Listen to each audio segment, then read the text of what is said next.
So this is a site of Free and Reel's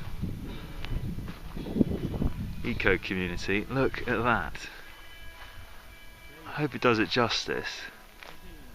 This is just the most insane panoramic view. It continues off round here. If you move on this way, what we're doing today is making seed balls. This is a bit like permaculture. It's called natural farming. This is a technique of natural farming.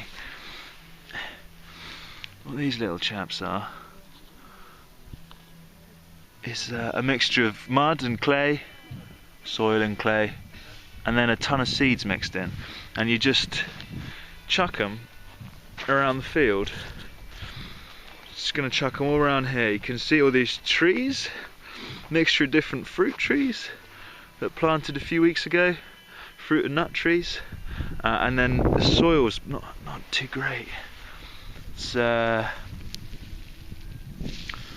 pretty dry, and this grass is like a mat, like a carpet, which is kind of stopping stuff growing at the moment, suffocating any other growth. But we chuck these. You can hear some that we did, or that they did. We weren't here, but that's an old seed ball. So we're going to chuck a load of seed balls around. The idea is that the ones which are most suited to the environment, or have the most luck, or whatever, will take root. Some of the seeds are sprouting, some of them will take root in the soil, and it's kind of left to nature to decide which ones. But they have enough energy in the soil and the clay around them to get started, to do the first bit of growing. So it's an interesting technique. I'll be interested to see if it works. I have a bit of skepticism, I have to say. It's a lot of effort at this stage. At this stage it's taken a lot of time. You have to do this every 2 weeks to build up the soil content, to kind of cultivate without ploughing, without any digging. I think maybe it'd be easy just to do some digging, but the idea is, because you're letting nature make all the decisions and find a balance, find a harmony, the resilience of the growth of the plant growth will be much higher, and in a few years' time this will all be growing away kind of by itself, and all we'll be doing is collecting the fruit, collecting the vegetables and the herbs, which we're planting now. So it's very much laissez-faire approach to farming, much like permaculture, but even more so. It's like permaculture to an extreme. We're really trying to design out any form of cultivation.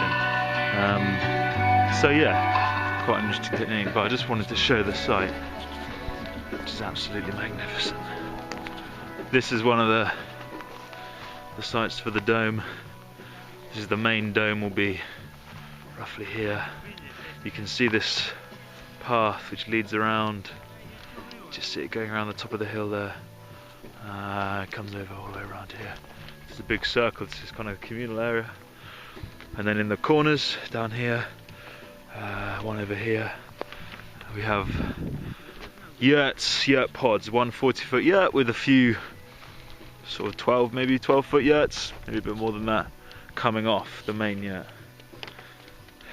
This is the pyramid, sacred site, and I mean, it's absolutely insane. I'm not sure you can see the snow-capped mountains in the background. I'll bring my camera up and take some proper photos another day.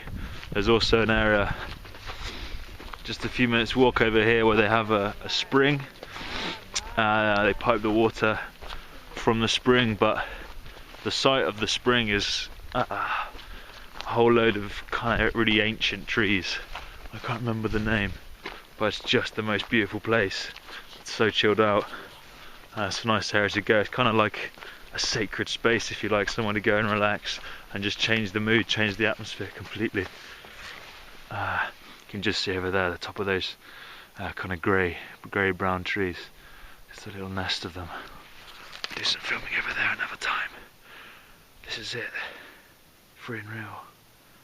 Can you believe it? And the Koyaanisqatsi Trust, we're going to build one of these 40-foot yurts. The first one will become the blueprint. We're not building it up here, we're building it down on the beach, down there, another big piece of land which they're cultivating to make sure there's no flaws in the design, and then when we bring it, I'll bring it to the site as a mobile structure. Yeah, mind blowing.